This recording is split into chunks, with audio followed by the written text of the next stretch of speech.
เชิญเที่ยวชมงานวางแสดงสินค้า Alas Expo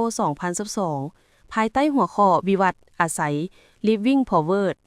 พิธีเปิดงานวางแสดงสินค้า Alas Expo 2022 ภายใต้หัวข้อวิวัฒน์อาศัย Living Forward จัดขึ้นวันที่21 ตุลาคม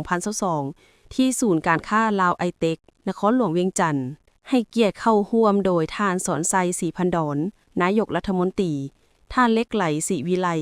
รัฐมนตรีกระทรวงโยธาธิการและขนส่งพร้อมด้วยบรรดาห้องรัฐมนตรีหัวหน้าห้องหัวหน้ากลุ่มคณะบริหารงานและสมาชิกสมาคมสถาปนิกและวิศวกรโยธาลาวพร้อมด้วยต่างหน้าจากแขนงการเกี่ยวข้องและนักธุรกิจทางภายในและต่างประเทศเข้าร่วมในพิธีท่านวงไพบุญมณีประธานสมาคมสถาปนิกและวิศวกรโยธาลาวกล่าวว่างานวางแสดงสินค้าAlas Expo 2022 เป็นหนึ่งใน 4 กิจกรรมประจำปีของสมาคมสถาปนิกและวิศวกรโยธาลาวประกอบด้วยกองประชุมใหญ่ครั้งที่ 5 ของสมาคมสถาปนิกและวิศวกรโยธาลาวกองประชุมทางวิชาการ ALACE Award และงานวางแสดง Alas Expo นี้เป็นงานวางแสดงทางด้านเวียกงานการออกแบบและก่อสร้างเป็นการวางแสดงผลสำเร็จการเคลื่อนไหวประจำปีในโครงเขตสถาปัตยกรรม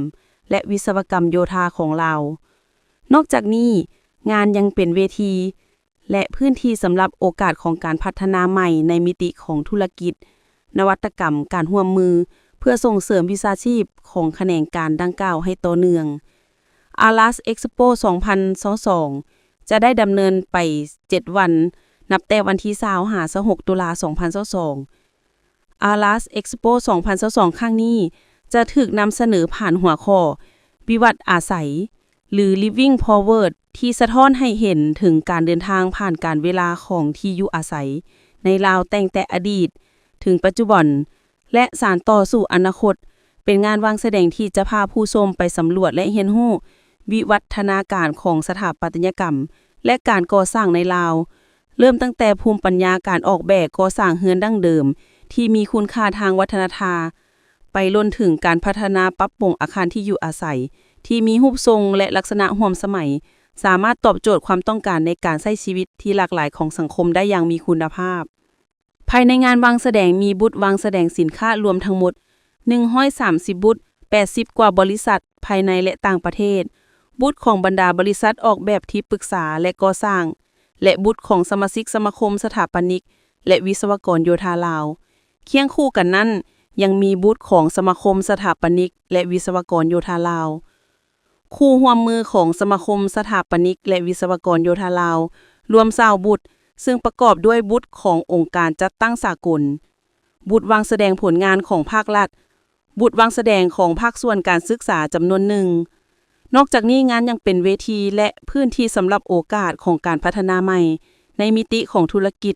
นวัตกรรมการร่วมมือเพื่อส่งเสริมวิชาชีพของแขนงการดังกล่าวให้ต่อเนื่อง Alas Expo 2022 จะได้ดำเนินไป 7 วันนับแต่วันที่26 ตุลาคม 2022 Alas Expo 2022 ครั้งนี้จะถูกนำเสนอผ่านหัวข้อวิวัฒน์อาศัยหรือ Living Forward ที่สะท้อนให้เห็นถึงการเดินทางผ่านการเวลาของที่อยู่อาศัยในลาวตั้งแต่อดีตถึงปัจจุบันและสานต่อสู่อนาคตเป็นงานวางแสดงที่จะพาผู้ชมไปสำรวจและเรียนรู้วิวัฒนาการของสถาปัตยกรรมและการก่อสร้างในลาวเริ่มตั้งแต่ภูมิปัญญาการออกแบบก่อสร้างเรือนดั้งเดิมที่มีคุณค่าทางวัฒนธรรมไปล้นถึงการพัฒนาปรับปรุงอาคารที่อยู่อาศัยที่มีรูปทรงและลักษณะร่วมสมัยสามารถตอบโจทย์ความต้องการในการใช้ชีวิตที่หลากหลายของสังคมได้อย่างมีคุณภาพภายในงานวางแสดงมีบูธวางแสดงสินค้ารวมทั้งหมด130บูธ80 กว่าบริษัทภายในและต่างประเทศบูธของบรรดาบริษัทออกแบบที่ปรึกษาและก่อสร้างและบูธของสมาชิกสมาคมสถาปนิกและวิศวกรโยธาลาวเคียงคู่กันนั้นยังมีบูธของสมาคมสถาปนิกและวิศวกรโยธาลาวคู่ร่วมมือของสมาคมสถาปนิกและวิศวกรโยธาลาวรวม20บูธ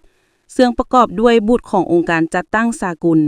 บูธวางแสดงผลงานของภาครัฐและบูธวางแสดงของภาคส่วนศึกษาจำนวนหนึ่ง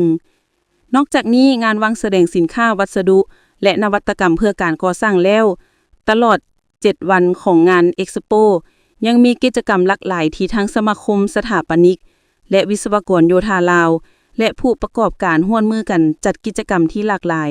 บ่ว่าจะเป็นต้นการออกบูธวางแสดงสินค้าและผลิตภัณฑ์ของบรรดาบริษัทที่เกี่ยวข้องกับแขนงการกิจกรรมเสวนาแลกเปลี่ยนความรู้ ALAS Award กิจกรรมการประกวดและให้รางวัลผลงานการออกแบบดีเด่นประจำปีของสมาคมสถาปนิกและวิศวกรโยธาลาวนิทรรศการและกิจกรรมเวิร์กช็อปปิ้นอ้อมภายในงานและหวังอย่างยิ่งว่างานวางแสดงสินค้าในปีนี้จะเป็นพื้นฐานและบทเรียนอันดีให้แก่การจัดงานในปีต่อๆไป